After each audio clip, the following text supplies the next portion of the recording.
तस्मै श्री गुरुवे नमः। ब्रह्मानन्दं परमसुखदं केवलं ज्ञानमूर्तिं दण्डवादितं गगनसदृशं तत्त्वमस्यादिलक्षणम् एकं नित्यं विमलमचलं सर्वधी साक्षिभूतं भावादितं त्रिगुणरहितं सद्गुरुं तं नमामि। जगदीश्वर जगदुत्पत्ति च जगमुद्धारक जगत्पति जगत्पालकाय जगद्गुरु स्वामी समर्थ नमोस्तुते। जयांचे केल्या स्मरण होय सकल विद्यांच्याधिकरण तेचे वंदो श्रीचरण श्री गुरूंचे ते नमस्कारुणी आता।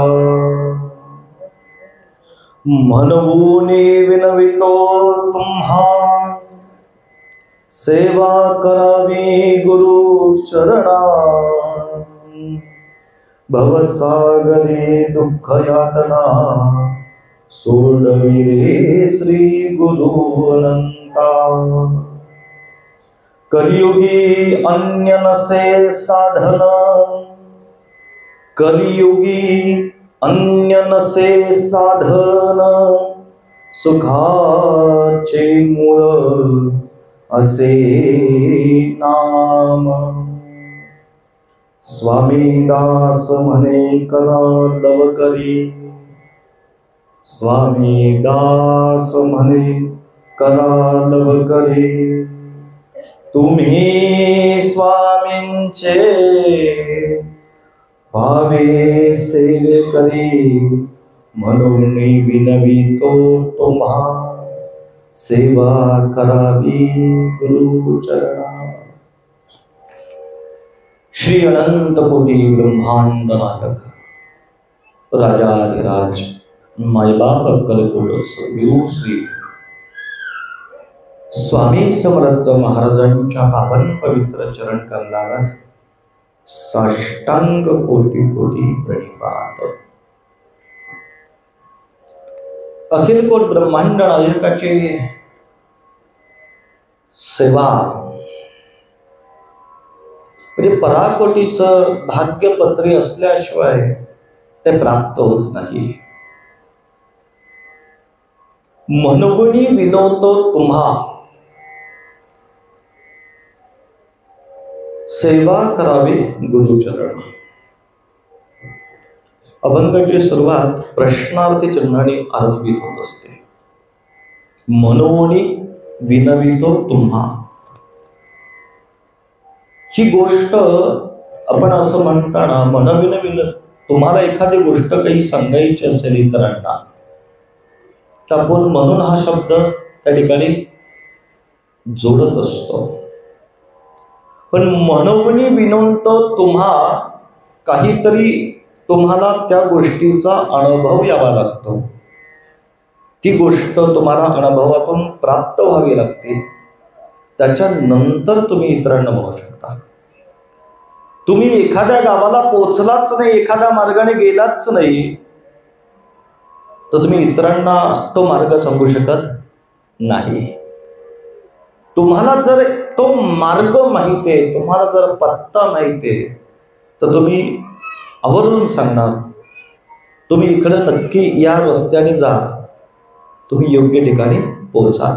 त्याचं कारण तो तिथे जाऊन आलाय त्याला त्याचा अनुभव आलाय त्याला ती गोष्ट परिचित आहे म्हणून तो आम्हाला सांगत असतो। या कलीच्या युगामध्ये तुम्ही आम्ही सगळेच्या सगळ्या संसारामध्ये संसारातले अनुभव सांगतोय। जो संसार नाशिवंत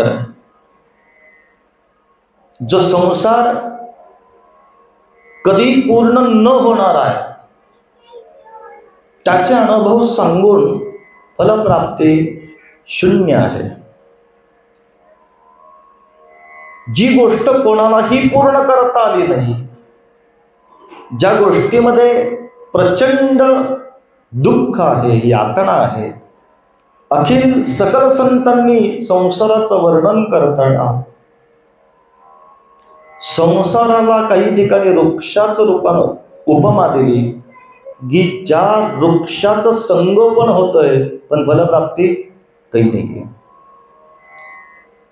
काही अनुभवातून संत सांगतात की संसार दुःखामुळं नाही यात क्षणभर सुख, किंवा संसार यातना बहु कठीण नाही यात क्षणभर सुख, बहुशीन दोघी सोडवाता. हे अनंत काळापासून तुम्ही आम्ही अनेक कथा प्रवचन कीर्तन याच्यातून ऐकत आलो, तरीही तुम्हा आम्हाला संसार सुटला नाही. त्याचं कारण तुम्ही ते संसार सोडलाच नाही, तुम्ही संसार सोडायच्या विरुद्ध संसारात बुडाला. आम्हाला इंग्रजीला एक गुरुजी होते आणि गणिताला, आणि 2 विषय इंग्रजी आणि गणित म्हणलं की विद्यार्थ्यांसाठी प्रचंड अवघड. लहानपणापासून सगळं ऐकत आलेलं असतं, भीती असते. 5वीला गेले की इंग्रजी अवघड आहे, गणित अवघड आहे. ही भीती प्रचंड तुमच्या मनामध्ये एवढी काही बसलेली जाते की आपण बऱ्याचदा 35च्या वर काही गणितात कोणी पुढे जात नाही. एखाद्या अर्ध हुशार असतंय त्याला ते जमतंय, कारण त्याचा गायडन्स त्याला उत्तम मिळालेला असतो, आणि आपल्याला मात्र भीती असते. त्याच्यामुळं आपण 35ची जी पायरी 5वीला चढतो ती 10वी पर्यंत ती पायरी काही सोडत नाही. फार प्रगती झाली 36-37, आणि एकमेका सहाय्य करू ह्या सूत्रांनी 45, त्याच्या पुढं नाही. जशी इतरांची अवस्था होती तशी माझी अवस्था होती. मी काय तुमचं सांगतोय असं नाही, मी माझंच सांगतोय. लहानपणापासून ऐकायला मिळालं गणित फार अवघड आहे, फार अवघड आहे, फार अवघड आहे. त्याच्यामुळे गणिताचा अभ्यास करायचा नाही. का तर ते अवघड आहे म्हणून करायचा नाही. त्यांनी उघडलं पुस्तक की सगळे आकडे. आता काही आकडे लावण्यातले हुशार आहेत.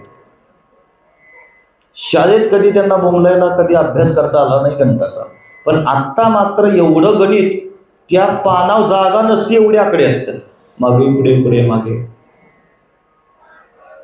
आणि असा बरोबर आकडा गणिताचा लागतो. गणी एका क्षणात पास तर दुसऱ्या क्षणात नापास.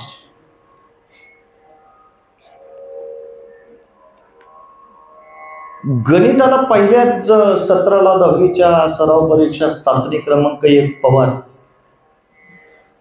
20 पैकीची चाचणी असायची. आता मला वाटतं 20 पैकीच असेल याला कदाचित.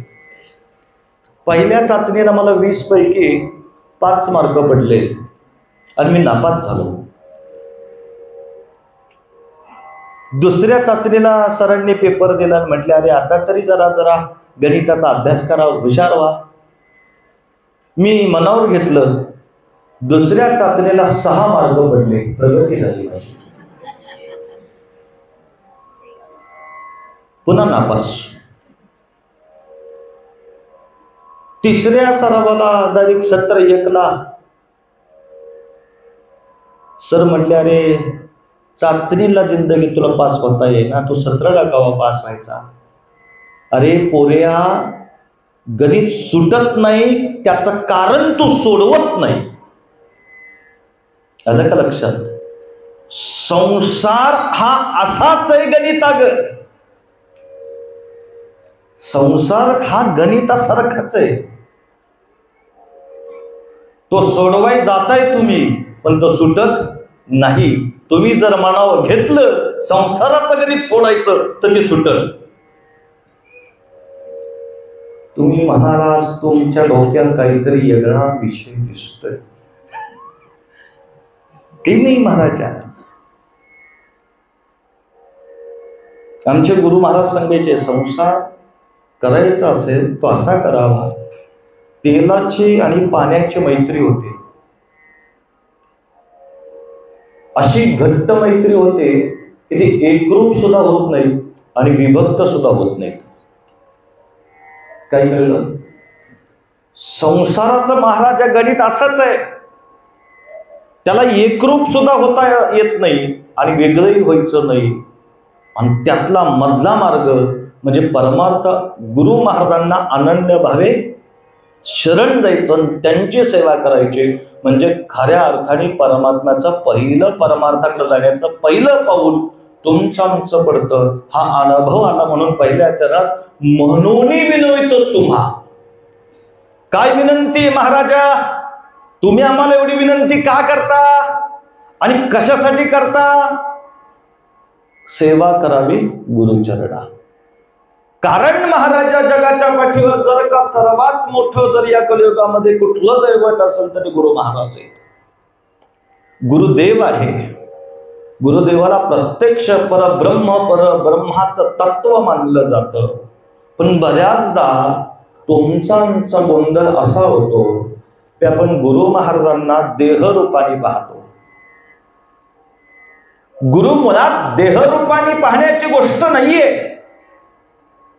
गुरु एक तत्व आहे, गुरु एक चैतन्य झरा आहे, गुरु एक चैतन्य लहर आहे, जी तुम्हाला दिल्यानंतर, प्राप्त झाल्यानंतर त्या मार्गाने तुम्हाला प्रवास करायचा असतो. पण आता महाराजा अशी अवस्था आहे आमची,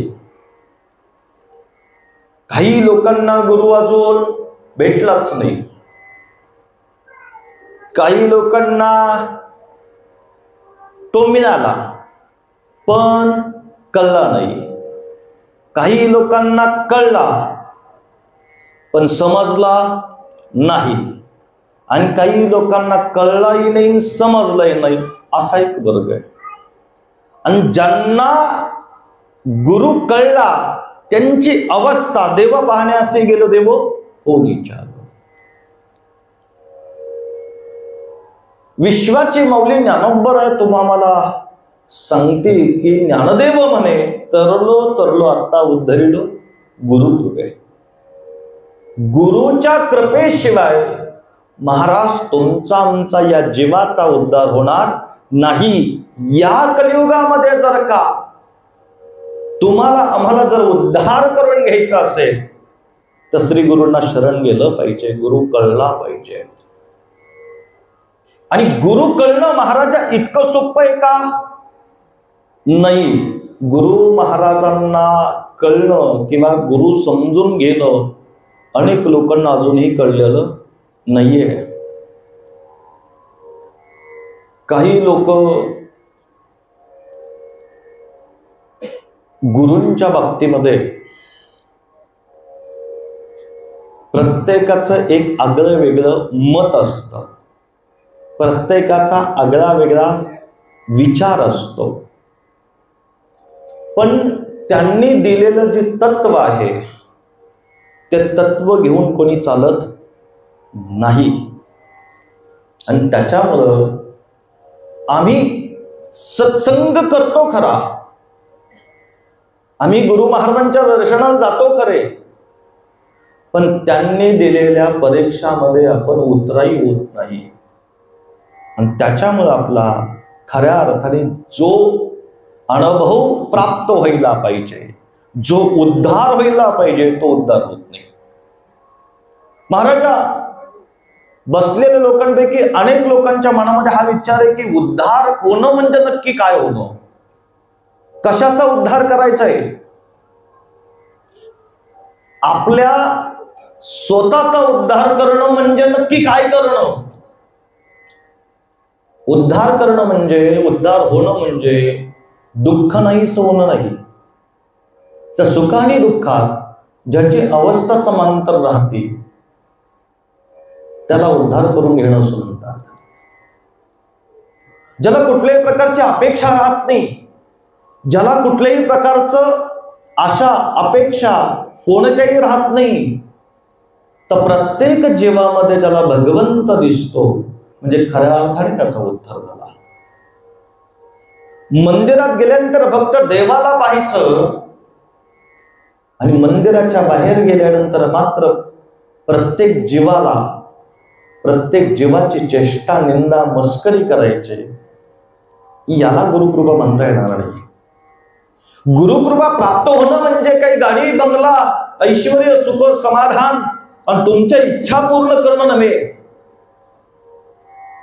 तर प्रत्येक क्षणोक्षणी आहे त्याच्यामध्ये ईश्वरी तत्व पाहणे म्हणजे खऱ्या अर्थाने गुरुकृपा होणे.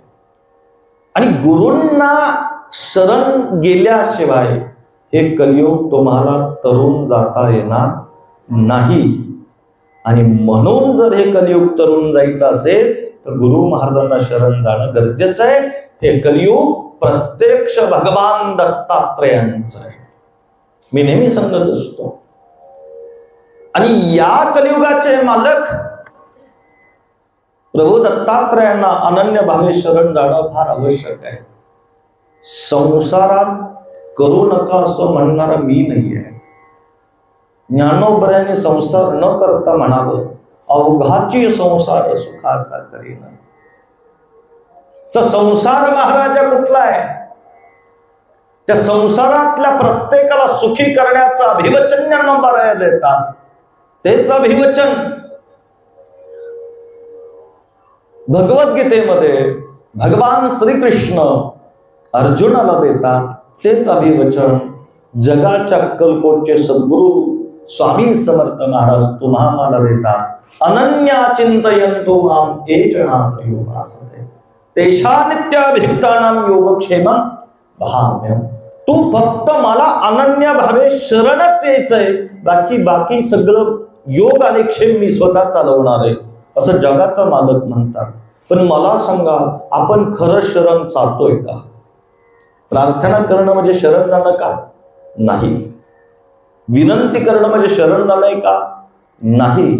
अपराध झाला म्हणून याचना करणं म्हणजे शरण जाणं आहे का? नाही. आणि शरण जाण्यासाठी देहाचे नाही, 5 तत्वाची गरज असते. पंचतत्वानी शरण जावं लागतं, तेव्हा खऱ्या अर्थाने तो योग आणि क्षेम चालवत असतो. सद्गुरूंची सेवा करत असताना महाराजा अक्कलकोट स्वामी महाराजांनी त्यांच्या चरित्र पर्व कालामध्ये आपण सगळ्या स्वामी परिवारातल्या भक्त मंडळींची अनेक चरित्र ऐकले. आणि तो एक भक्त शिरोमणी, एक जगाच्या मालकाला इतका अनन्य भावे शरण गेला की त्या सगळ्यांचा उद्धार झाला, सगळ्यांचा उद्धार झाला. मग बाळप्पा महाराज असतील, चोळप्पा महाराज असतील, सुंदराई साहेब असतील, कानफाट्या असेल, भुजंग असतील, स्वामीसूत हरिभाऊ तावडेजी असतील. मी मगाशी सांगितलं, हरिभावांचं चरित्र जर वाचलं महाराजाच्या, तर 30व्या वर्षामध्ये स्वामींची त्यांना अनुभूती आणि भेट झाली वयाच्या 30व्या वर्षी. आणि वयाच्या 35व्या वर्षी 36 रनिंगला त्यांनी देह ठेवला. 36ला देह ठेवला, ऐन तारुण्यात. किती वर्ष महाराजांची सेवा केली? 5 वर्ष. किती वर्ष केली? फक्त 5 वर्ष. आज हरिभाऊंच्या समाधीला 150 वर्ष झाली देहत्याग करून, पण आजही ती भक्ती अजरामर आहे. कशामुळं? गुरु कृपेमुळं. आणि मग बसलेल्या लोकांना माझा प्रश्न आहे, तुम्ही आम्ही किती वर्ष झालं स्वामींची सेवा करतोय? तुम्ही आम्ही किती वर्ष झाली स्वामींची सेवा करतोय? हरिभाऊंना अवघ्या काही काळातच महाराज जे भेटले, त्यांचा उद्धार झाला. जगाच्या मालकांनी सांगावं, दर्या किनारी किल्ला बांध, आमचा अखंड धर्माचा ध्वजा त्या ठिकाणी लावा आणि संसार लुटवून टाक, गुरुवाक्य प्रमाण मानून महाराजा सगळ्याचा त्याग केला. संतांच्या पायी हा माझा विश्वास, त्यांचा सद्गुरूंच्या चरणावर इतका प्रचंड विश्वास होता, प्रचंड विश्वास. आणि म्हणून फक्त आणि फक्त 5च वर्ष सेवा केली. पण महाराजा आजही त्यांचं नाव अजरामर आहे. आपलं नाव अजरामर नाही झालं तरी चालेल, पण या जन्मात तरी तुम्हाला स्वामी कळावेत. या जन्मात तरी स्वामी महाराज तुम्हाला कळावेत. आणि महाराज जर तुम्हाला स्वामी महाराज करायचे असतील तर काय करावं लागेल की म्हणून विनवितो तुम्हा सेवा करावी गुरुचरणा. गुरुचरणाची सेवा केल्याशिवाय, सद्गुरूंचं चरण अर्चन केल्याशिवाय तुम्हाला सद्गुरूंची देवाची प्राप्ती होणार नाही, किंबहुना सद्गुरू तुम्हाला कळणार नाही. भवसागरी दुःख यातना सोडवी रे श्री गुरु अनंता. भवसागर म्हणजे संसार सांगितला, त्याच्यामध्ये प्रचंड दुःख आहे, यातना आहे. तो सोडवायला सांगायचा देवाला, गुरु महाराजांना. तो काय सांगायचंय त्याच्यामध्ये? संसारातलं दुःख नाही सांगायचं, तर संसारातल्या दुःख सांगत न बसता त्यातून मला बाजूला काढून तुला तुमच्या चरणाची जास्तीत जास्त सेवा करायला मिळावी असं सांगायचंय. भवसागरात इतकं दुःख महाराजा, प्रचंड दुःख आहे, प्रचंड. प्रत्येक जण आज मंदिरामध्ये, मठामध्ये, देवळामध्ये, केंद्रांमध्ये केवळ आपलं दुःख कमी करण्यासाठी जे लोक जातात ते लोक पुन्हा पुन्हा प्रश्न विचारतात, आम्ही एवढं देवाचं करतो, मग आमचं दुःख का कमी होत नाही? म्हणून मी वारंवार सांगतो, तुम्ही केलेली सेवेचं आणि तुमच्या जीवनातल्या दुःखाचं तुम्ही गणित मांडून, हिशोब करून त्याचा हिसाब मागायला जगाच्या मार्गाकडे जाऊ नका. तुम्ही केलेच काही महाराजा, 11 माळा केल्या तर दिवसभर ज्याला भेटेल त्याला सांगतात 11 माळा झाल्या, आज 11 माळा केल्या. अरे जिथं तू केलं असं म्हटलं त्या ठिकाणी ते सगळं संपलं. ते पण कळणार कोणाला? सांगायचं कुणी? आज आमचं एवढं महत्वाचं काम आहे म्हणून सकाळी स्वामी चरित्र वाचायला बसलो, पण तरीही गुरुजी काम झालं नाही. आता स्वामी चरित्र तुझं काम होण्यासाठी जर वाचत असेल तर तू वाचल का? लक्षात येते का तुमच्या? तू जर तुझ्या कामासाठी स्वामी चरित्र वाचत असेल तर तू वाचणारच नाही. कधीतरी निस्वार्थ भक्ती करून पहा. स्वार्थी भक्ती केलेली भगवंताला आतापर्यंत नव्हे तर इथून पुढे सुद्धा कधीही देवाला आवडत नाही. जिथे निस्वार्थपणा आहे तिथे भगवंत प्रत्यक्ष आहे, प्रत्यक्ष. सांगू, मी मगाशी एक दृष्टांत सांगितला माझ्या जीवनातला, परवा दिवशी घडलेली घटना सांगितली. काही लोकांचं तर म्हणणं अजूनही आहे की देव आहे का नाही, इथून सुरुवात आहे यांची. म्हणजे आता या लोकांना कसं उत्तर द्यावं हा मोठा प्रश्न असतो. पण या लोकांनी माझी प्रवचनात गाठ न घेता कुटियात गाठ घ्यावी, त्याला दरवाजा बंद करून अवघ्या 15 ते 20 मिनिटात देवाचं दर्शन घडवणार. आणि कोणाला बसलेल्यापैकी प्रत्यक्ष देव पाहायचा असेल तर त्यांनी त्या अनुभव माझ्या बरोबर येऊन घ्यावा.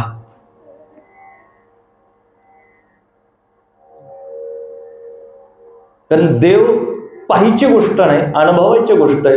ही मी त्याला सिद्ध करून दाखवू शकतो. आणि तो बाहेर आल्यानंतर सगळ्यांना सांगणार मी देव पाहिला.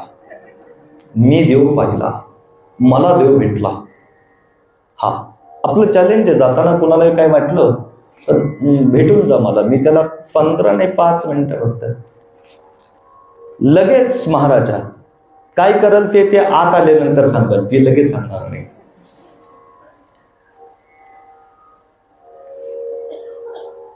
जगाच्या मालकाने बोलवा आणि अक्कलकोटास जावं, कारण तो बोलवल्याशिवाय आपण जात नसतो.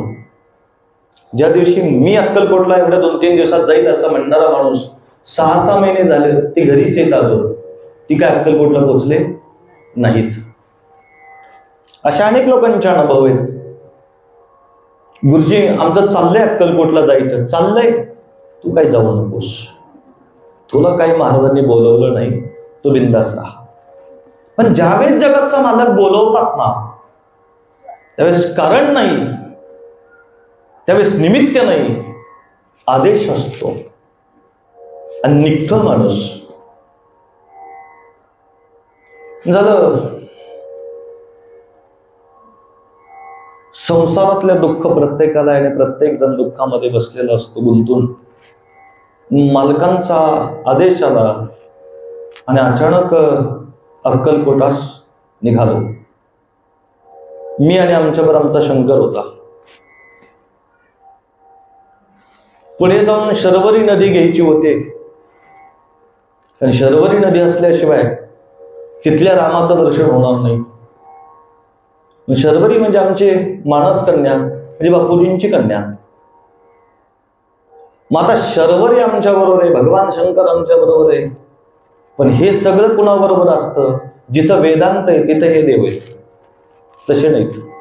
मग वेदांत घेतला, वेदांत पुढच्या सीटवर बसला आणि गणपती गाडी चालवायला. माग शंकर आणि शर्वरी, शर्वरी नदीत आणि शंकर एकत्रच, चौघच निघालो महाराजा. आता देवाने बोलवलंय का नाही 100%, मग आनंदाने जायला पाहिजे, घरचा विचार सोडायला पाहिजे. पण संसार यातना बहुकठीण आणि त्यांचं हे सगळं माझ्या डोक्यात सगळा विचार. पण जाताना एक नक्की ठरवलं होतं, तुका म्हणे घालो तयावरी भार, राहिलो निश्चिंत. त्यांच्यावर भार सोडला, माझी सर्व चिंता समर्था तुम्हासा निघालो आम्ही.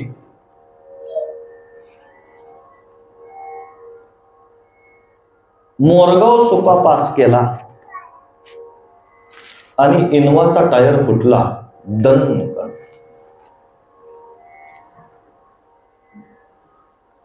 मागचा गाडीवाला सांगत आला, महाराज गाडी बाजूला घ्या, तुमचा गाडीचा टायर फुटलाय.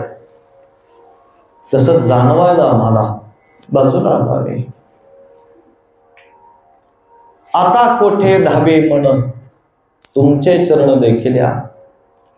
स्वामी महाराजांना म्हणलं, संकट पडले भारी, धावा धावा स्वामी राया. एवढ्या सकाळी 8 वाजता कोण धावायचंय? मोरगाव सुपा परिसरात आपल्याला कोणी परिचयाचं फारसं नव्हतं. आणि गाडी चालवायला त्या दिवशी सारथी नव्हता नेला. मी स्वतः स्वारथ्य करत होतो आणि ते वेदांताचं सारथ्य करत होतो. बरं, वेदांत म्हणजे वेदांतांच्याच गप्पा. आणि गणपती बाप्पा आमचा झाला मंगलमूर्ती मोरया. आम्हाला कळलं टायर कुठं असतो स्टिफनीचा. शंकर तर शर्वरी नदीत बुडाला. कुणाचाच कुणाला ताळमेळ लागला. फक्त टायरकडे बघायचं, एक गाडीला प्रदक्षिणा मारायची. आता कसं करायचं, आता कसं करायचं? वेदांतने म्हणायचं, महाराज काळजी करू नका, गणपती बाप्पा मोरया. त्यांनी एक येडा मारायचा, माझ्या तोंडाकडे. म्हणलं आता मिले सुर मेरा तुम्हारा. लावला फोन, धावले स्वामी महाराज आणि महाराजांनी मिलिंदला पाठवलं. मिलिंद म्हणजे आता तो आनंद तुम्हाला प्राप्त करून देणार, तुम्हाला तो संकटातून दुःखातून मुक्त करणार आहे. फोन केला, 2 मिनिटात महाराज पोहोचतो म्हणला. अर्धा तास झालं त्याचा तपास नाही. पण आहे त्या परिस्थितीत ती पोरगा आलं, त्यांनी सगळं ते आम्हाला त्यातून बाहेर काढलं. आणि म्हटले आता मी जातो घरी. म्हणलं असे कसे जातो घरी? असा घरी जाऊन चालणार नाही. तू माझ्यावर अक्कलकोटला चल. यदा कदाचित त्यांची इच्छा होती म्हणून तुला इथं बोलवलं. तसं तुला बोलवायचं होतं, तुला न्यायचं जर होतं, मला जर तुला न्यायचं होतं तर मी तुला फोन केला असता. पण त्यांनी बोलवल्याशिवाय तुला इथून जाणं नाही. पोचलो महाराज अक्कलकोटला. नेहमीप्रमाणे अक्कलकोटला पोचल्यानंतर माझा नेहमीचा पहिला खंडोबा मंदिरापासून थेट समाधी मठामध्ये जाण्याचा पहिल्यापासूनच नव्हे तर 25 वर्षापासूनची आमची पायवाटती. पहेपा समाधीची वाट. पण आज मात्र गाडीने काही वेगळं केलं आणि समाधी मठाकडे जाणारी गाडी मात्र वळाली वटवृक्ष मंदिराकडे.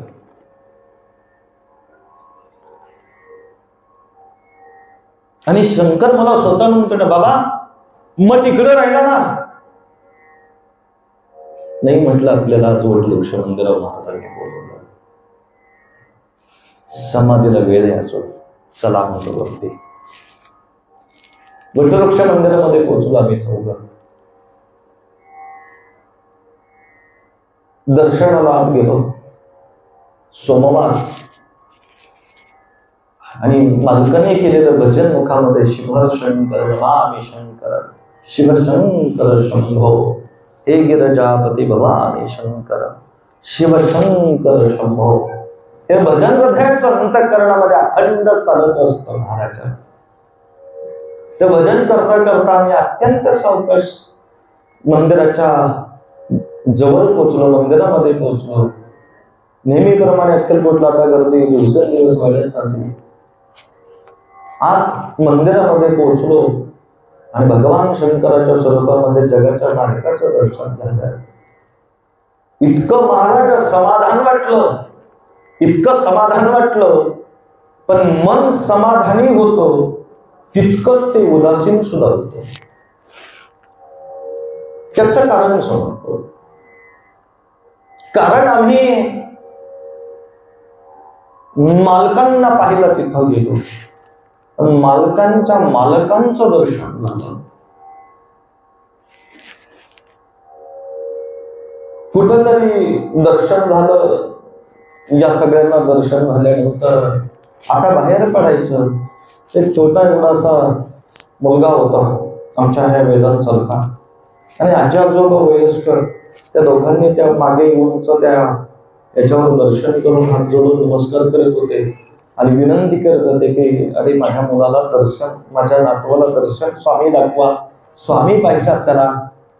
पण मी अक्कलकोटच्या मंदिरामध्ये पाहिलं महाराजा, ज्याने त्यांनी काय केलं, पटपट दर्शन करून पुढे निघायचे. ते वयस्कर आजी आजोबा मात्र हात जोडून सगळ्यांना म्हणायचे की माझ्या नातवाला स्वामी दाखवा. आणि आजीने मला म्हटले माझ्या नातवाला, अगं म्हणलं थांब कर. त्या लहान लेकराला उचललं आणि स्वामी महाराजांना त्याचं दर्शन व्हावं म्हणून बराच वेळ घेऊन उभा राहिलो. ते पोरगं खुश झालं, त्याला दर्शन झालं. मी त्याला खाली ठेवला, निघणार बाहेर मंदिराच्या. त्या उढ्यात महाराजची एक पोरग म्हटलं इकडे या. त्या वटवृक्ष मंदिरामध्ये मी म्हटलं का हो? नाही म्हटलं तुम्ही मागचं दर्शन कधी घेतलंय का, मागे दर्शन घेतलंय का? त्या प्रदक्षिणा मार्ग बंद येणार का? नेहमीप्रमाणे पूर्वी नेहमी व्हायचं, प्रदक्षिणा व्हायच्या, महाराजांची गाठीभेटी व्हायच्या, तासन तास जगाच्या मालकाबरोबर गप्पा मारायच्या. त्या वटवृक्षाला आलिंगन द्यायचं, त्याच्या खाली बसायचं, रडायचं, धायमाई करून त्या वटवृक्षावर बोलायचं, त्याला विचारायचं सांगणारे माझे स्वामी महाराज कसे होते. स्वामी महाराजांनी या तुझ्या वटवृक्षाखाली बसून अनंत लीला केल्या रे. तू मला प्रत्येक टायमिंगला आल्यानंतर एक तरी लीला सांगत असतो. आज एक लीला सांग ना. आज मात्र आमचा तो वटवृक्ष सगळ्या बाजूने बंदिष्ट झाला. आता मात्र त्याला आलिंगन देता येत नाही. आता मात्र त्याला आलिंगन देता येत नाही. मी मागे पूर्वी एकदा वटवृक्षाच्या बाबतीमधला एक दृष्टांत तुम्हाला सांगून गेलो. लहान होतो मी महाराजा, अक्कलकोटला गेलो आणि त्या वटवृक्षाला ज्यावेळेस सगळे आलिंगन देत होते त्यावेळेस मीही आलिंगन द्यायला गेलो. त्यावेळेस बरोबर स्वामी महाराजांच्या पुढं वटवृक्षाचे असे फांदी की ती महाराजांच्या हातासारखी आहे, बरोबर महाराजांचे 5 बोट आहेत आणि 6 हात आहे अगदी. आणि मला असं वाटायचं उंची लहान की त्या महाराजांच्या हाताला हात लावावा. तो वटवृक्षाचा हात नव्हे तर जगाच्या मालकाचा प्रत्यक्ष हात आहे, म्हणून अगदी उड्या मारायचा हवे. पण महाराज ते हाताला कधी हात लागत नव्हता. कसं कसं महाराजांना त्या वटवृक्षाला आलिंगन घालायचं आणि धायमान करून रडायचो आणि महाराजांना प्रार्थना केली की आज तरी मात्र महाराज तुमचा स्पर्श होऊ द्या. आणि ते वडाचा वटवृक्षाचा जो हात आहे तो तसाच लांबला आणि डोक्यावरून चिकटला. जगाच्या मालकाने याच्यापेक्षा मोठी कुठली कृपा करावी. आणि वर बघतोय काय डोक्याला टोचतंय, काय डोक्यावर उठवलंय, काय डोक्यावर वजन आहे, वर बघतोय तर पुन्हा हात वर गेला. तुम्ही देव अनुभवायचा आहे, देवाला अंगीकृत करायचं आहे, त्याची अनुभूती घ्यायची. ती अनुभूती येऊन गेली. आता मात्र काल परवा आता निघायचंय, मंदिराच्या बाहेर निघालं. त्या मुलाने म्हणलं मार्गदर्शन. मी म्हंटल ठीक आहे, तर त्याने एवढा आग्रह केलाय. तो म्हणला बाकीच्यांना सगळे तुम्ही बाकी तिथेच थांबा, एकटेच या गुरुजी तुम्ही. आमचा वेदांत नाराचा शरवरी नदी रडायला लागली. शंकर बाबाला सुधरण आमच्या हे तिघच्या तिघ बाहेर काढले ते. आणि मला म्हणले एकटे चला तुम्ही. मला त्याने ते थोडस या बाजूला एक बाजूला काढला. मला म्हणे मंदिराच्या मागाचा. मंदिराच्या मागे गेलो. महाराजाच्या घरच्या मालकाच्या बऱ्याच वर्षांनी पाठीमागे गेलो. आमचा पूर्वीचा एक नियम असायचा, दर्शनाला गेल्यानंतर प्रदक्षिणा मार्गावर गेलं की महाराजांना मागच्या बाजूच्या भिंतीला कडाडून मिठी मारायची. कडाडून मिठी मारायची. कशी मारायची तुम्हाला सांगतो.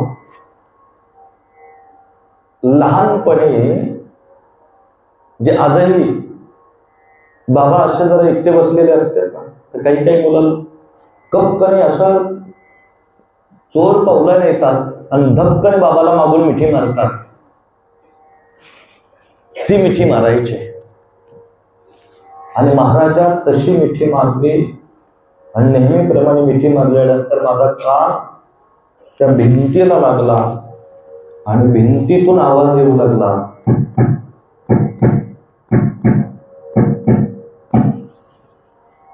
मी म्हणलं एवढे जोरात हृदयाचे ठोके कसे काय पडते. म्हणून मी माझ्या हृदयाला हात लावला तर माझ्या हृदयाचे ठोके नव्हते ते. आणि जर आपल्या हृदयाच्या ठोके जर एवढे जोरात पडायचे असतील तर त्याला 2 कारणं लागतात. एक तर तुम्हाला प्रचंड धावत यावं लागतं, तेव्हा तुमच्या हृदयाचे स्पीड वाढलं जातं. किंवा तुम्ही प्रचंड घाबरला पाहिजे, तेव्हा तुमच्या हृदयाचे स्पंदन, हृदयाचे ठोके वाढले जातात. या दोन्ही गोष्टी माझ्या बाबतीत घडल्याच नव्हत्या. कारण मंदिरात येताना माणूस कधीच धावत येत नव्हता. 2 ज्या जगाच्या मालकाने सगळ्यांना सांगितलं भिवू नकोस, मी तुझ्या पाठीशी आहे, तिथं घाबरायचं कारणच काय होतं. भीतीच नव्हती महाराजा. मग आवाज कुठला येतोय, आवाज कुणाचा येतोय, एवढ्या हृदयाचा जोरात धगधग आवाज येतोय. आणि पुन्हा जगाच्या मालकाने दाखवून द्यावं हम गया नाही, जिंदा हो. मला असं वाटलं की याला कदाचित हा सगळा माझा भास आहे का. म्हणून मी दुसरा कान लावायला गेलो तर दुसऱ्या कानाला आवाज येत नव्हता. पण पहिल्या कानात जो आवाज होता तो आवाज अखंड चालू होता, अखंड चालू होता. मी अगदी गुंधळून गेलो, खाली बसलो पटकन आणि जगाच्या मालकाच्या ध्यानाला लागलो. इतक्या ध्यानमग्न झालो. 10-15 मिनिटं महाराज, 5-7 मिनिटं मी तिथंच होतो. नंतर ते पोरगा आत आलं आणि त्या पोराच्या मुखातला पहिला शब्द होता, झालं ना दर्शन. आता मी पुढून मंदिरात दर्शन केलं हे त्यांनी पाहिलंय. तर त्यांनी प्रश्न विचारलेला होता. त्याच्या मुखातून बोलणारा माझे मालक होते. झालं ना दर्शन. आणि मी क्षणभर हो म्हणालो आणि स्तब्ध राहिलो. त्याने माझा हात पटकन ओढला आणि माझ्या हातात डायरेक्ट धागाच बांधला. मी अजूनपर्यंत अगदी प्रामाणिकपणे सांगतो, अजून अक्कलकोटला गेले धागा हातात बांधला असा कधी दिवस नाही.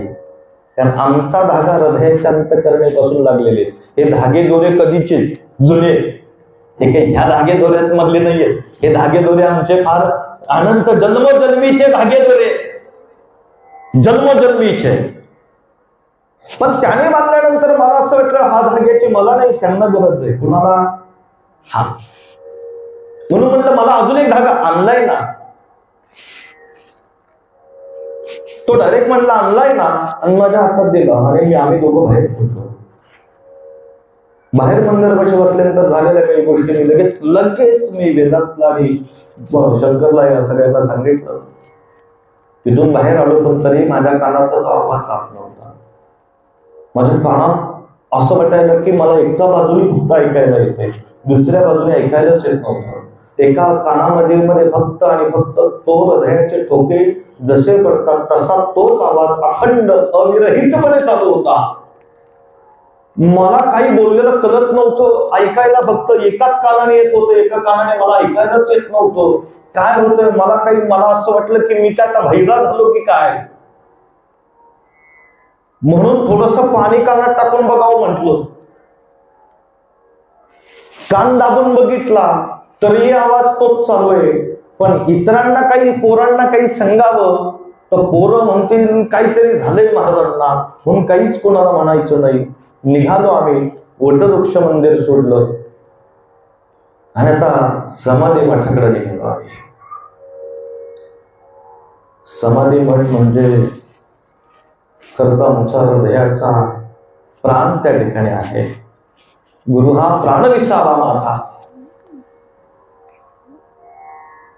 चालताना सुद्धा महाराजांचं अखंड नामस्मरण करतोय. खरं तर कानामध्ये एकच आवाज आहे आणि तो म्हणते फक्त त्या हृदयाचा. नेहमीप्रमाणे दर्शनाची एक सवय लागून गेली. महाद्वारातून आम्ही कधीच आत येत नाही. आम्ही मंदिराच्या मागून येतो. औदुंबराला प्रदक्षिणा घालायची आणि जगाच्या मालकाने जे दत्त महाराजांच्या पादुका स्थापन केल्या तिथं पहिलं नतमस्तक व्हायचं. स्वामी दत्तांचा अवतार तया माझा नमस्कार. जसं महाराजा त्या ठिकाणी दत्त महाराजांच्या चरणावर नतमस्तक झालो आणि या कानामधून जे हृदयाच्या ठोक्यांचा आवाज चालू होता तो त्या ठिकाणी बंद झाला. प्रश्न असा आहे, जर वटवृक्ष मंदिरापासून सुरू झालेला हा आवाज जर बंदच व्हायचा होता तर तिथंच का नाही झाला? वाटेत येताना का नाही बंद झाला?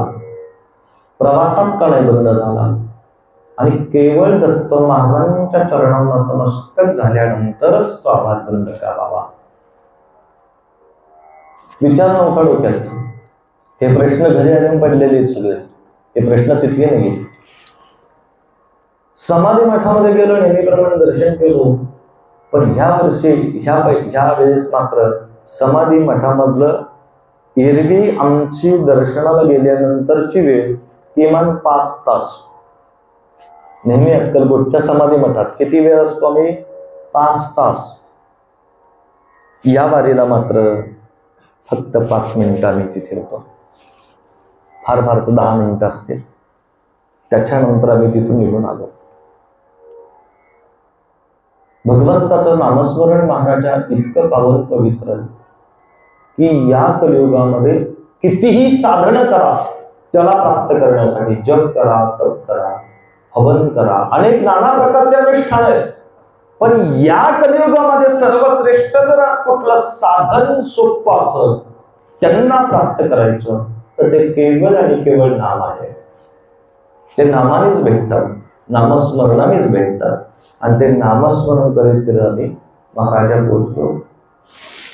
काही गोष्टी सांगायच्या असतात, काही गोष्टी सांगायच्या नसतात, काही गोष्टी सांगून पाहायच्या असतात, तर काही गोष्टी ऐकून विसरायच्या असतात. तुम्हाला त्याचा मेळ लागायचा नाही. त्याच्यामुळे तुम्ही लई जास्त ताण करू नका. आणि बरीचसे लोक लई ताण करत बी नाही, त्यांच्या डोक्यात एवढंच असते 9:30 वाजले, पाहे प्रसादाची वाट. सुखाचं मूळ महाराजा फक्त आणि फक्त नामस्मरण आहे. आणि हे नाम घेण्यासाठी महाराजा म्हणून विनवितो तुम्हा सेवा करावी गुरुचरणा. या गुरु महाराजांच्या चरणाची सेवा करणं. आणि ज्यांनी सद्गुरूंच्या चरणाची सेवा करून आपलं पंचप्राण गुरुग्रही कंठावे जीवन गुरुकृणी साधावे ज्ञान. पंचप्राण गुरुसी शरण. गुरुला शरण देहाने नाही जायचं, पंचप्राणाने जायचं. पंच प्राणाने जायचं. मग काय होईल? मोक्ष माझा जिथे गुरुचरण. जगाच्या मालकाचं अलौकिक अशी कृपा सदोदित जे जे लोक स्वामींच्या सानिध्यात आली त्या काळात, या काळात आणि भविष्यात त्या लोकांचा उद्धार झालेला आहे. महत् पराकोटीचा भाग्य तुमचा उंच असावं की महाराजांचा पूर्ण अखिल विश्वामध्ये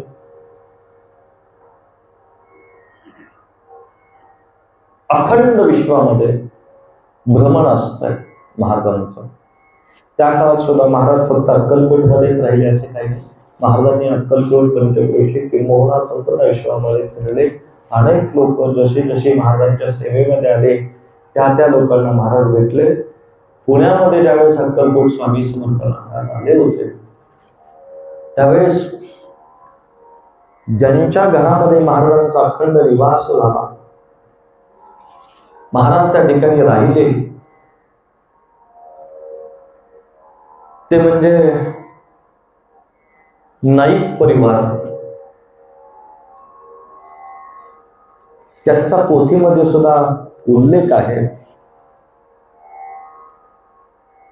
पुण्यामध्ये महाराज त्यांच्या घरी राहावं, जगाच्या मालकाने प्रवेश करावा, जिथे स्वामी चरण तिथे न्यून काय, काहीच कमी नाही. पण त्यावेळेस एक वेळची भ्रांती असणारे कुटुंब आपलं नाईक स्वामी महाराजांच्या चरणाशी लीन झाले. महाराजांना आणलेलं भावी शरण गेले आणि सावकार की महाराज त्यांच्या ताब्यात आले. 3 पिढ्यांपर्यंत महाराजा प्रचंड मोठी सावकारी झाली आणि जगाच्या मालकाने त्यांच्याकडून सेवा करून घेतली. आणि महाराजांनी त्यांना पाषाणाच्या पादुका महाराजांनी त्यांच्या घरामध्ये उमटून दिल्या. ह्या पाषाणाच्या पादुका आणि वटवृक्ष मंदिरामध्ये ज्यावेळेस आपण दर्शन जातो तिथे एक शिवलिंग आहे. त्या शिवलिंगावर पोशाख केला जातो. त्याच्या समोर पूर्वी चांदीची पेटी होती, आता सोन्याची पेटी. त्या सोन्याच्या पेटीमध्ये त्या पादुका पाषाणाच्या अगदी तशाच पद्धतीच्या पादुका त्या नाईक परिवारांना जगाच्या मालकाने दिलं. त्या नाईक परिवारातला आज सहकुटुंब सहपरिवार हे सगळेच्या सगळे स्वामी मठामध्ये आलेले आहेत. त्यात आमच्या माताजी नाईक मावशी यांचं माताजींचं आगमन, त्यांच्या कुटुंबाचं आगमन झाले. पराकोटीचे भाग्यवान हे सगळे लोक आहेत की ज्यांच्या घरामध्ये स्वामी महाराज येऊन राहिले, प्रसाद रूपी पादुका यांना दिल्या. एवढंच नाही तर शंकर महाराज त्यांच्याकडे जाऊन राहायचे वाड्यामध्ये. साईबाबांचं आगमन, या 3ही संतांचं आगमन त्या ठिकाणी झालंय. अशा या नाईक परिवारांची पराकोटीची भक्ती केवळ सद्गुरू भेटल्यामुळे झाली. आणि म्हणून सद्गुरूंना शरण जाणं गरजेचं आहे. पुन्हा एकदा या सकल स्वामी परिवारातर्फे आणि या स्वामी गुरुपादुका मठाच्या संपूर्ण परिवारातर्फे या नाईक परिवारांच्या भक्तीला आमचा सगळ्यांचा एक साष्टांग कोटी कोटी प्रणिपात. जगाच्या मालकाने जशी तुमच्यावर अखंड कृपा केली, आईसाहेबांनी तर महाराजांच्या चरणावर त्यांचं जीवन संपूर्ण समर्पित केलं. आज संतपण महात्म्य आणि योगी जपी तपी ध्यानी हे एक अवलिया असतात. काही लोकांनी सुरुवातीला माताजींना पाहिल्यानंतर, काही मी पाहत होतो, काही महिलांना असं वाटायचं कोण आहे, काय ह्या अशा का करतात? एक लक्षात घ्या महाराजा, ब्रह्मानंदी रस एकदा घेतला ना तर त्यांना या जगाची पर्वा राहत नाही. ब्रह्मानंदी वेडे असतात, त्या लहरीमध्ये असतात, त्यांचा देहरूपी संचार या मृत्यू लोकामध्ये असतो, परंतु आत्म्याने पावन पवित्र संपूर्ण ब्रह्मांडामध्ये भ्रमण करतात, देवांबरोबर भ्रमण करतात, भगवंताबरोबर संवाद साधतात, अनेक साधू संत दैवतांबरोबर संवाद साधतात आणि त्यांच्या लहरीमध्ये ते धुंद असतात. काही लोकांना असं वाटतं की कोण आहे हे? अरे अवलिया संत, अवलिया साधू, तुम्ही आम्ही त्यांना वेडे म्हणतो ना. महाराज, हे वेडे नाहीत, आपण वेडे की त्यांना ओळखू शकत नाही. आपण वेडे की त्यांना ओळखू शकलं नाही. आणि मी म्हणतो, जर महाराजांचा वेळ जर का लागून जर का आम्हाला लोक वेडे म्हणत असतील तर आम्ही निश्चिंत वेडे आहोत, कारण आम्ही जगाच्या मालकाचे दास आहोत.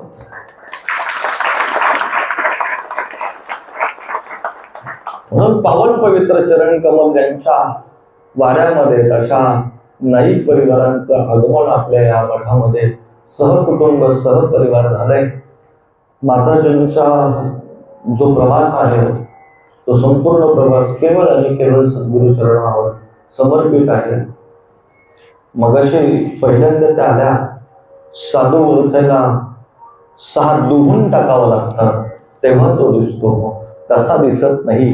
महाराजा, जगाच्या मालकासमोर आमच्याकडे या महिन्यात 2 घटना घडल्या. 2 घटना घडल्या. ते मागच्या गुरुवारी सांगितलं एक योगी महाराजांचं. आणि माताजींनी महाराजा मगाशी आत मंदिरामध्ये बसल्या. सुरुवातीला आमचे जे काही पोरं होते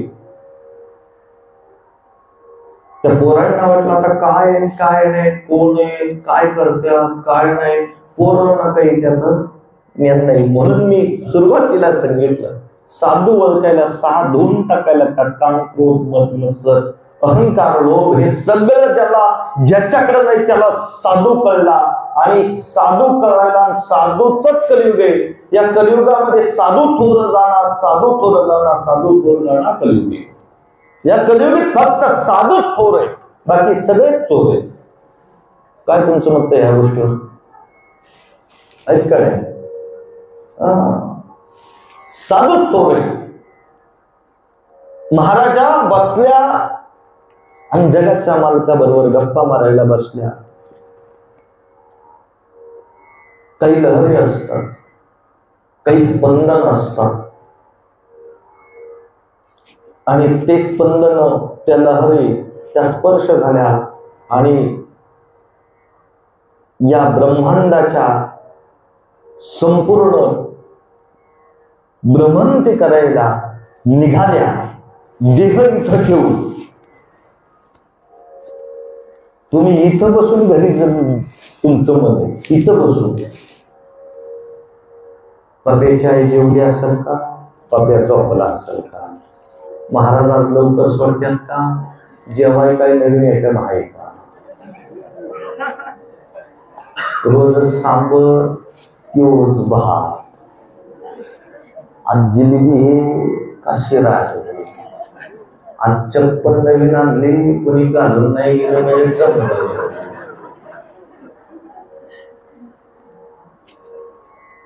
काय तुमचा सत्संग मोठा पावन पवित्र आहे. वा,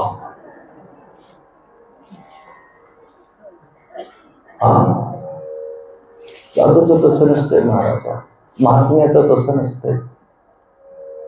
ते जन्माला येताना फकीर म्हणून जन्माला येतात. आपलं नाहीच काय तर काळजी करायची काय? ज्यांनी आपलं म्हणलं त्याला काळजी, ज्याला आपलंच नाही त्याला काळजी काय? तुम्हाला काळजी आहे कारण तुम्ही अजूनही संसारातच आहे. मला काळजी, मी एवढं वाक्य लाल बोर्डात ठेवले घेऊन की वाचतेत का नाही लोक, मला त्याची शंका आहे. आणि ज्यांनी वाचलं ना ते वाचले, ज्यांनी वाचलं नाही ते बुडाले. दोन वाक्य महाराजांच्या या मठातले प्राणसंजीवनी. एक आले आले हे वाक्य, तुम्ही स्वामींचे चिंतन करा, महाराज तुमची चिंता करते, विषय सोडून द्यायचा. तरी माणसं पाया पडले की यंदा तरी गुढीचं लग्न झालं पाहिजे स्वामी महाराज. पप्याला यंदा अपेक्षा प्रकारे जास्त मार्क पडले. मला काही कळणार, पप्याचा बाप म्हणतोय त्याला कॉमर्स घे, माझं असं म्हणणं आहे त्यांनी सायन्स घ्यावं. पप्याचं अजून काही निश्चित ठरलं नाही. स्वामी तुम्हीच सांगा मी काय करू, तू काहीच करू नको.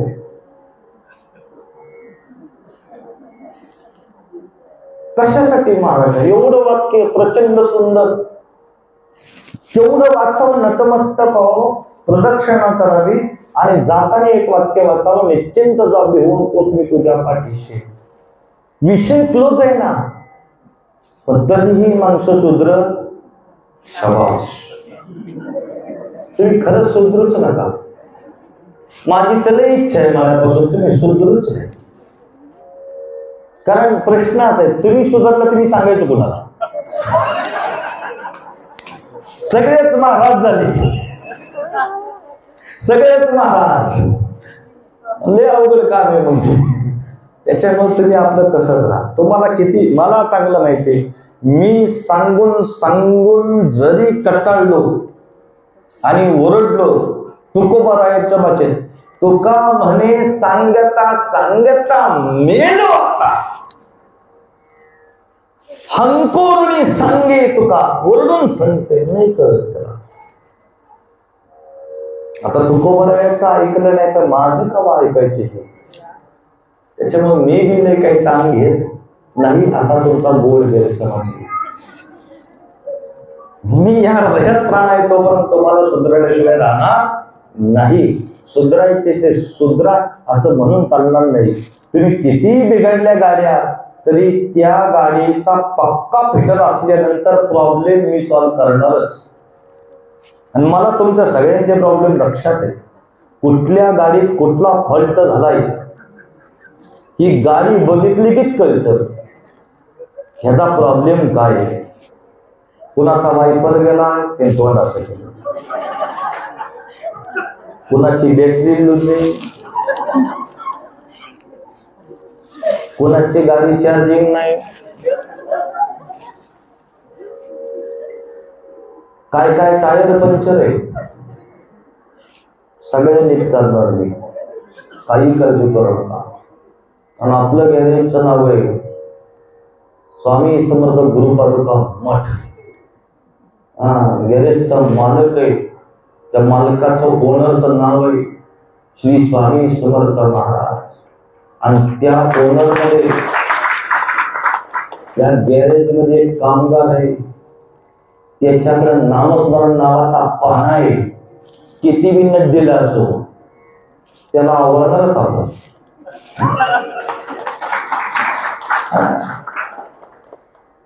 कशा करता सांगतोय, महात्म्यांना ओळखणं साधन ओळखणं इतकं सोपं नाही. याच्यासाठी बोलत होतो.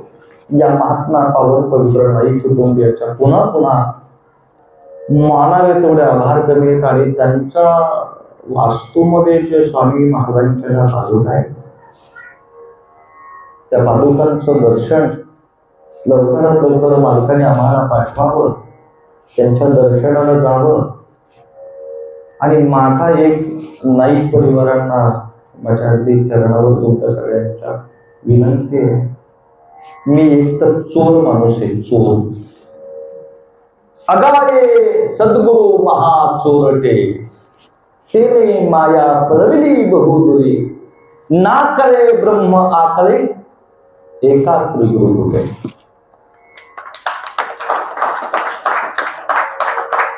मला महाराजांचे पाय जर मिळाले तर मी त्याला मिठी मारतो. एवढंच नाही, तुम्ही एक तर मला बोलवूच नका, जर बोलावलं तर मी ते महाराजांच्या पादुकात दोन्ही कारण तुम्हाला सांगतो, महाराजा जगाच्या मालकाचे पाय मिळवण्यासाठी हा जन्म आहे. आणि धन्य आम्ही जन्म आलो तव चरणी आम्ही त्यांच्या चरणावर रमणारी माणसं. ते चरण जर आम्हाला पाहायला मिळत आणि त्या चरणावर प्राण त्यागणारी माणसं. एवढं जगाच्या मालकाच्या चरणात प्रेम करणारे माणसं. आणि हे प्रेम तुमच्या हृदयाच्या अंतःकरणामध्ये जर निर्माण करायचं असेल तर काय करा, तुम्ही स्वामींचे चिंतन करा, महाराज तुमची चिंता करतील. अवधूत चंदन श्री गुरुदेव दत्त. सद्गुरु श्री स्वामी समर्थ महाराज की. अच्छा.